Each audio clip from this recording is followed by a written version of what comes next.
Mis queridos estudiantes, sean bienvenidos a la clase del día de hoy.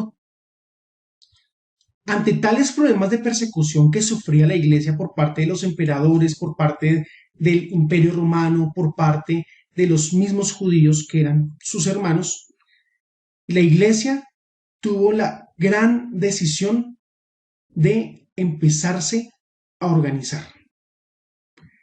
La persecución trajo que la Iglesia tuviera una unión ferviente y eso es lo que vamos a hablar el día de hoy.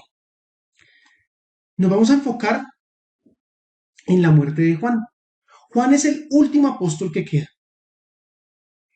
Muchos cristianos se hacían la pregunta, si él es el último apóstol que queda, ¿en quién vamos a creer? ¿Qué vamos a creer? ¿Cómo debemos comportarnos? ¿Quiénes nos dicen la verdad? ¿Quiénes nos dicen mentiras? Y eso hizo entonces que durante el segundo siglo de nuestra era llegase una época denominada la patrística, es decir, es la época de los padres apostólicos. ¿Y quiénes son los padres apostólicos? Los padres apostólicos son los discípulos de los apóstoles. Recordemos lo siguiente, Jesús dijo, hagan discípulos, y él cumplió bien la tarea. Él hizo a unos discípulos, los preparó, les enseñó, y ellos posteriormente llevaron a otros a que fueran enseñados en la nueva doctrina cristiana.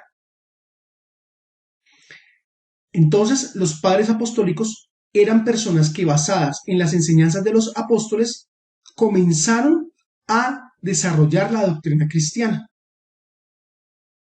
Fueron los encargados de formar el canon. Ya les voy a explicar qué es eso. Fueron los encargados de defenderse de las sectas y de las herejías. Fueron los encargados de desarrollar el gobierno eclesial. Y fueron los encargados, a través de sus razonamientos, de establecer todo lo que denominamos como filosofía y doctrina cristiana. Los padres apostólicos eran personas intachables, eran personas de diferentes lugares del imperio, unos eran de África, otros eran de Europa, otros eran de Asia, y todos ellos comenzaron a enseñar las verdades de Dios. Lamentablemente, algunos de ellos enseñaron herejías que hicieron que muchos grupos cristianos se separaran y creyeran no en lo que la mayoría de los padres apostólicos creían, sino en lo que su mentor, en lo que su pastor, su obispo, estaba enseñando. Y de ahí nacen las sectas y de ahí nacen las herejías. Otros quisieron mezclar el cristianismo con religiones paganas. Y de ahí nacen también las herejías de las cuales se tuvieron que defender los padres apostólicos.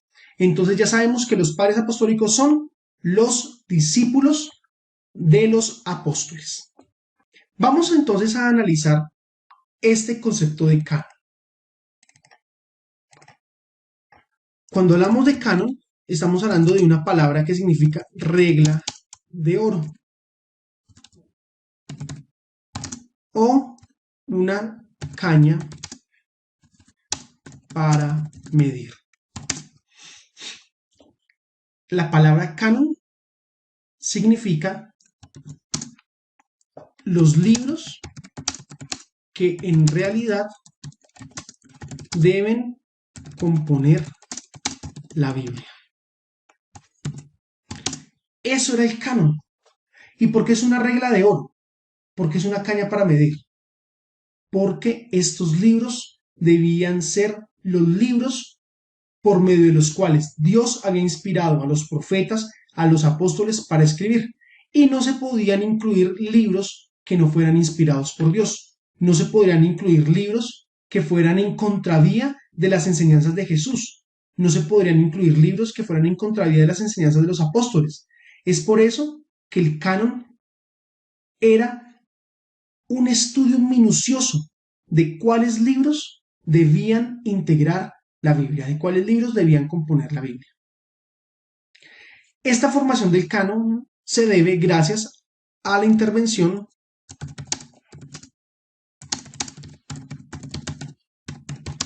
de los padres apostólicos. Entonces, los padres apostólicos decían, el Espíritu Santo viene sobre la iglesia, la inspira y se determina qué libros deben estar dentro de los que se deben enseñar la doctrina. Ellos consideraban que el Espíritu Santo venía sobre ellos y no eran ellos los que decidían qué libros escoger, sino que el Espíritu Santo los llevaba a elegir los libros que debían estar incluidos dentro de la Biblia. Y estos libros debían enseñar la sana doctrina.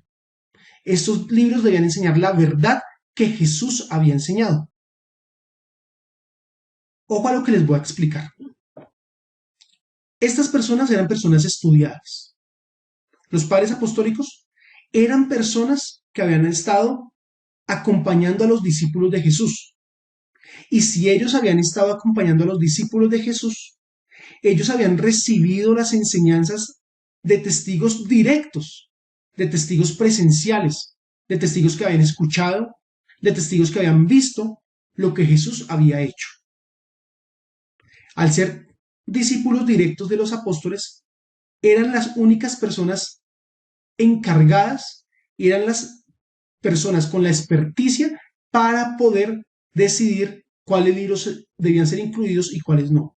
En ese tiempo muchas personas escribían y escribían por medio de seudónimos, es decir, que tomaban el nombre de una persona famosa, en ese caso los apóstoles, para escribir libros y escribían cosas que iban en contravía de las enseñanzas de Jesús. Por lo tanto, ¿qué tuvieron que hacer los padres apostólicos?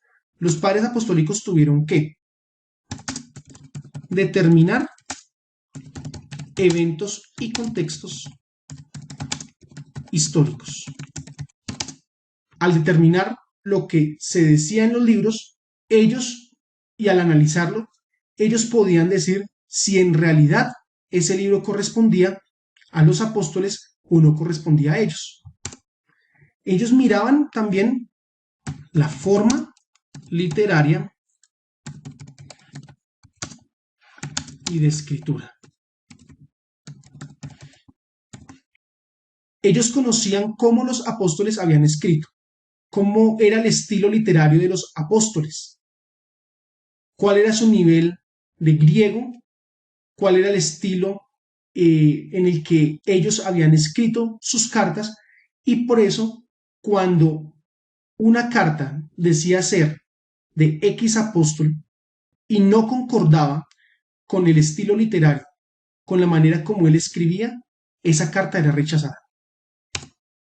También tuvieron que determinar la doctrina. Como ya les he dicho, ellos conocían lo que Jesús había enseñado a los apóstoles, porque los apóstoles replicaron, multiplicaron las enseñanzas de Jesús. En ese tiempo se levantaron muchas herejías y muchos libros que decían cosas que Jesús nunca había mencionado y que estos padres apostólicos nunca habían escuchado a los apóstoles decir. Por lo tanto, todos aquellos libros que iban en contra de las enseñanzas de Jesús fueron rechazados. Los libros que iban en contra de las enseñanzas de Jesús fueron rechazados. Por eso hoy ustedes pueden decir, pero es que hay más evangelios, pero es que hay más apocalipsis. Sí, esos fueron rechazados porque no cumplieron con las categorías que los apóstoles habían establecido para que un libro perteneciera o no perteneciera al canon bíblico.